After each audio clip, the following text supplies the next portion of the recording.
আসসালামু আলাইকুম, welcome to edu live academy.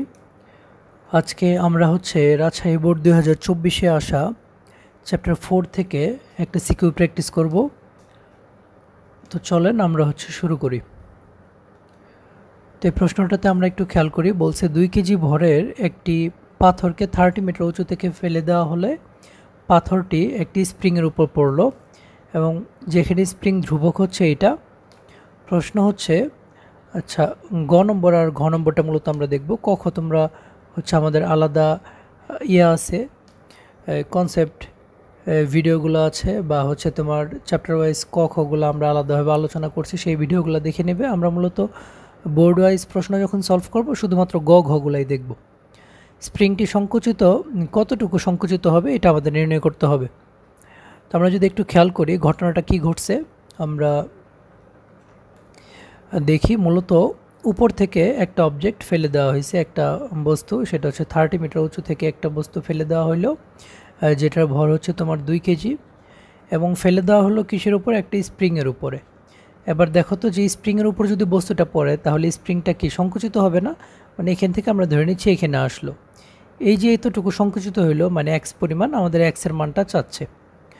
তো এখানে ট্রান্সফরমেশনটা কি হবে আসলে, যে উপর থেকে যখন বস্তুটা তোমার পড়বে স্প্রিংটার উপরে, তার মানে এই বস্তুতে থাকা বিভব শক্তিটা তোমার কি করবে?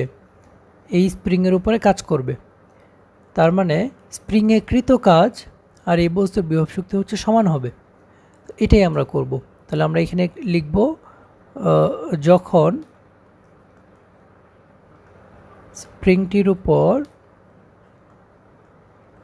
স্প্রিংটির উপর বস্তুটি পড়ে তখন বস্তুর বিভব শক্তি স্প্রিংয়ের উপর কাজ করে, বা স্প্রিংয়ের উপর কাজে রূপান্তরিত হয়। এটা আমরা এখানে লিখলাম, রূপান্তরিত হয়। তাহলে আবার দেখো, যে বস্তুটার বিভব শক্তি কত এটা আমরা বের করতে পারবো না। আমরা জানি পি ইকুয়াল টু mgh, আমরা জানি। তাহলে তোমার এম এর মান কত?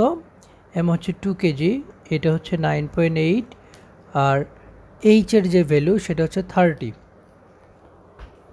তার মানে তোমার 60 × 9.8,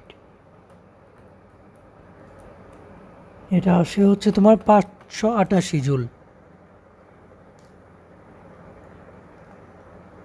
আচ্ছা, এবার আমরা জানি এইটাই কাজের পরিমাণ। তাহলে ডব্লিউ ইকুয়াল টু, আমরা স্প্রিংয়ের কৃত কাজের ফর্মুলা কি জানি?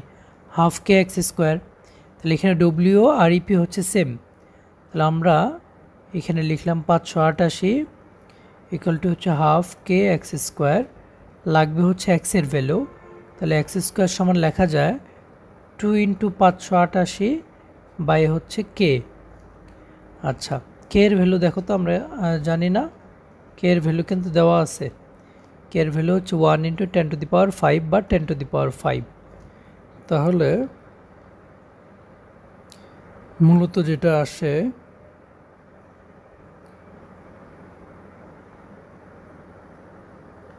সেটা হলো একেবারে এখানে তোমার কে এর যে মানটা, কে স্কোয়ারের যে মানটা আসে সেটা 0.01176। তাহলে দেখো, সরি, এক্স এর মান, তাহলে এক্স সমান কত হবে? √0.01176। এইটাই আমাদের মান। ঠিক আছে, যে কতটুকু সংকুচিত হবে, এইটুকু সংকুচিত হবে। √এর ভ্যালুটা তোমরা বের করে নেবে। তো আশা করি এইটুকুতে কারো কোনো বুঝতে সমস্যা হয় নাই, এটা একেবারেই সহজ। এবার আমরা ঘ নম্বর প্রশ্নটা সলভ করব। ঘতে আমাকে কি বলছে? ঘতে বলছে যে বস্তুটি ছেড়ে দেওয়ার পূর্ব মুহূর্তে মোট যান্ত্রিক শক্তি এবং 2 সেকেন্ড পরে যান্ত্রিক শক্তি সমান হবে কিনা গাণিতিক বিশ্লেষণ করো।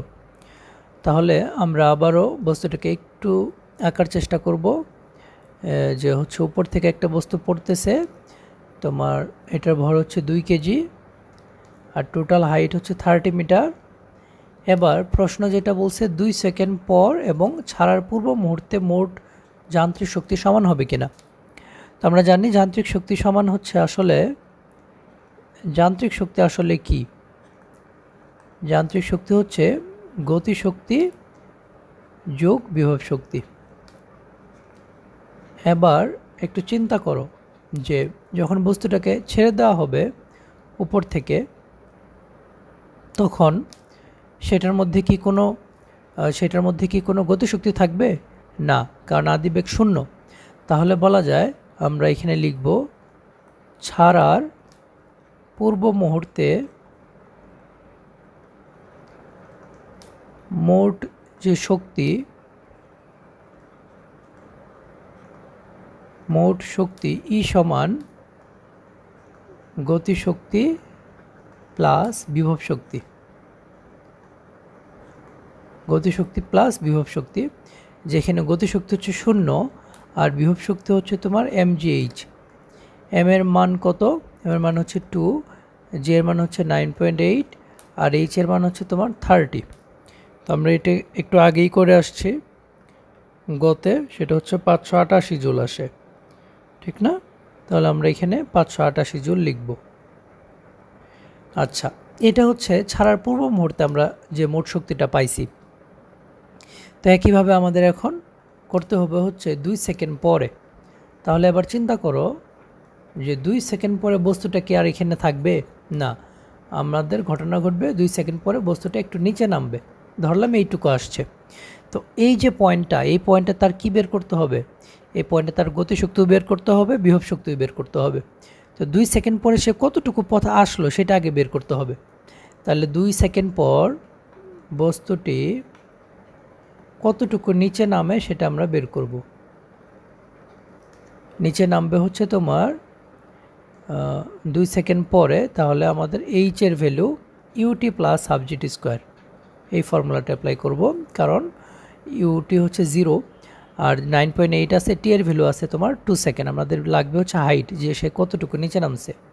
তাহলে দেখো হাইট যদি আমি বের করি, হাফ ইন্টু 9.8 ইন্টু 2 স্কোয়ার মানে হচ্ছে 4/2 মানে হচ্ছে 19.6 মিটার। তাহলে বস্তুটি 19.6 মিটার নামছে। এখন তুমি বলো তো যে 19.6 মিটার যদি সে নিচে নামে, তাহলে ভূমি থেকে কতটুকু উপরে আছে? টোটাল হচ্ছে তোমার 30 মিটার, সে নিচে নামছে হচ্ছে 19.6, তাহলে ভূমি থেকে কতটুকু আছে এটা জানা লাগবে না বিভব শক্তি বের করার জন্য? অবশ্যই। তাহলে আমরা লিখব ভূমি থেকে বস্তুটি 30 মাইনাস 19.6 মিটার, অর্থাৎ আছে হচ্ছে তোমার 10.4 মিটার উপরে। সুতরাং আমরা লিখব ওই বিন্দুতে বিভব শক্তি কত হবে? mgh হবে। এম এর ভ্যালু হচ্ছে 2, জি এর ভ্যালু 9.8 আর এইচ হবে 10.4। কারণ বিভব শক্তির বেলায় আমাদের সবসময় চিন্তা করতে হবে বস্তুটি মাটি থেকে কতটুকু উপরে আছে। তাহলে মাটি থেকে উপরে আছে 10.4 মিটার, এই জন্য এখানকার ভ্যালু হচ্ছে 10.4। তাহলে আমাদের রেজাল্ট আসবে হচ্ছে তোমার 2 × 9.8 ইন্টু 10.4 মানে হচ্ছে 203.84 জুল। এটা পাইছি আমরা কি? বিভব শক্তি। এখন গতিশক্তি তো লাগবে, তাহলে গতিশক্তির জন্য আমাদের বের করা লাগবে বেগ কত? 2 সেকেন্ড পর বেগ। তাহলে 2 সেকেন্ড পর বেগ হচ্ছে v = u প্লাস জিটি। এবার দেখো ইউ এর ভ্যালু তো 0, জি হচ্ছে 9.8 আর টি হচ্ছে 2 মানে 19.6 সেকেন্ড, 6 মিটার পার সেকেন্ড।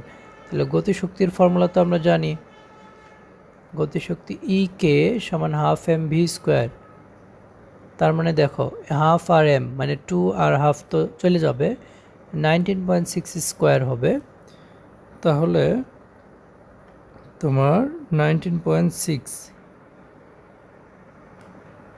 এটা আসবে হচ্ছে 384.16 384.16 জুল।